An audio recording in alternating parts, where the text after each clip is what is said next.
Hi everyone! Welcome sa Soul's Cooking Channel. Today's episode, magluluto tayo ng pandesal. At tayo ay mangangailangan ng mixing bowl, spatula para sa panghalo, at ito naman ang ating mga ingredients. 1 cup milk. Kailangan mainit ito. Mayroon din tayo ditong 1/4 cup melted butter. Meron tayong isang itlog or 1 egg.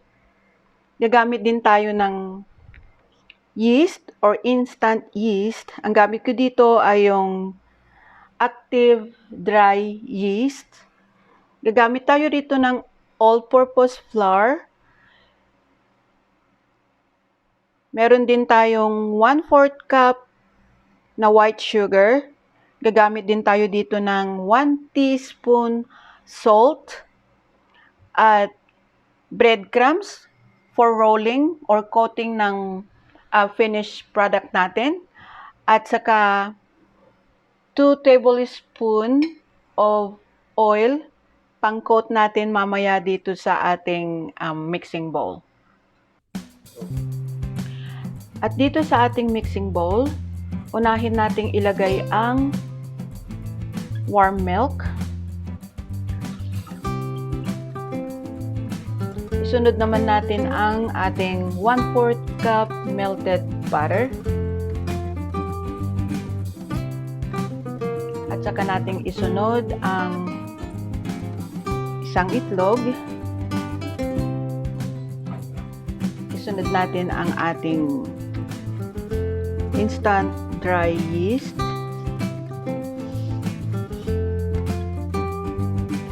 At saka natin haluin ito.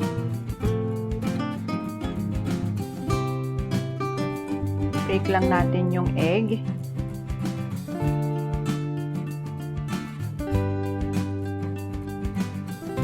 At isunod natin dito ang ating flour.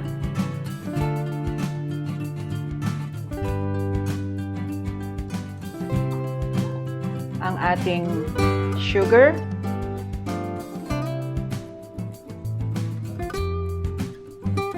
At ang ating salt. At saka natin haluin lahat ito.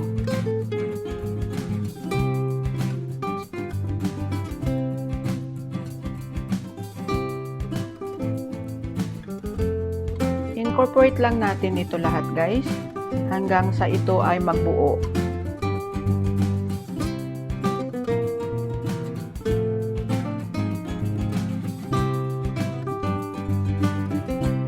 Hanggang sa maging ganitong buo lang.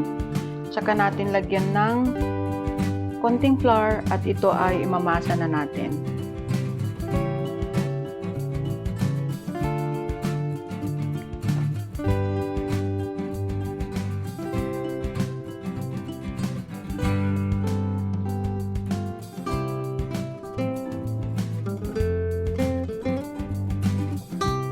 Ito ay masahin lang ng 5 minuto at pag ito ay nabuo na, katulad nito, maglalagay tayo ngayon ng oil sa bowl kung saan natin ito papag-ricein. Yan. At ito natin ilalagay ang ating nabuo ng dough. At ito ay hintayin nating mag-rise ng 1 oras or hanggang sa mag-double ang size. Takpan nyo lang ito, guys, ng plastic wrap o kaya yung basang tela kung meron kayo. Yan. At hintayin lang itong mag-double ang size. Yan.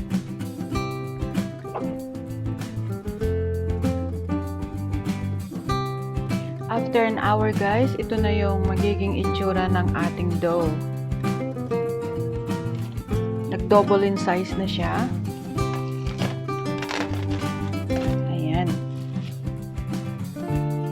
Papunch mo siya para lumabas yung hangin. Okay. saka natin ilagay dito sa working surface natin.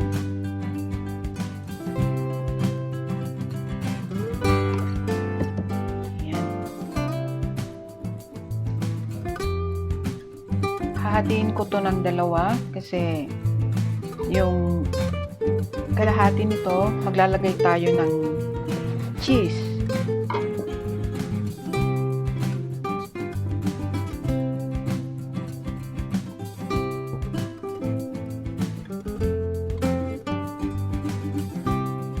Roll mo lang siya. Ayan.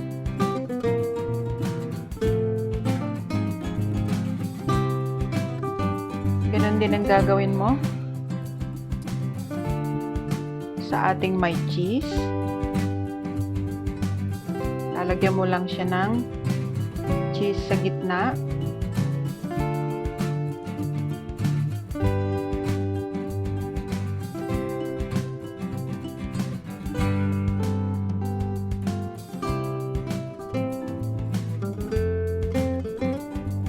Saka mo din siya i-roll. O, ganyan.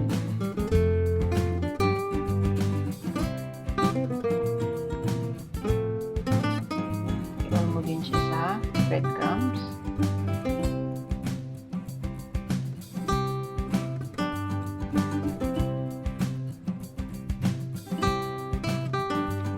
Okay, after natin itong ma-roll sa breadcrumbs, pwede na natin siyang i-bake sa temperature ng oven na 180 degrees Celsius, equivalent to 350 degrees Fahrenheit.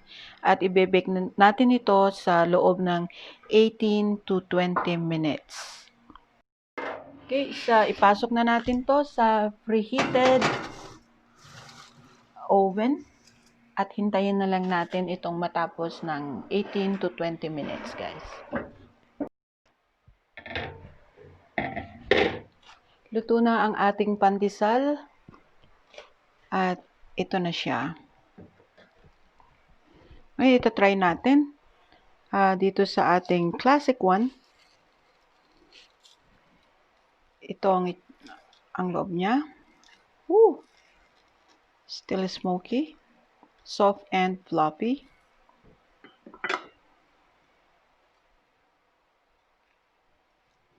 At ito naman yung my cheese. The cheese is melting, guys. Thank you for watching, guys. Sana nagustuhan nyo ang aking recipe. Let me know sa comment box kung ano yung mga suggestion ninyo tungkol dito. Okay, see you on my next video. Bye!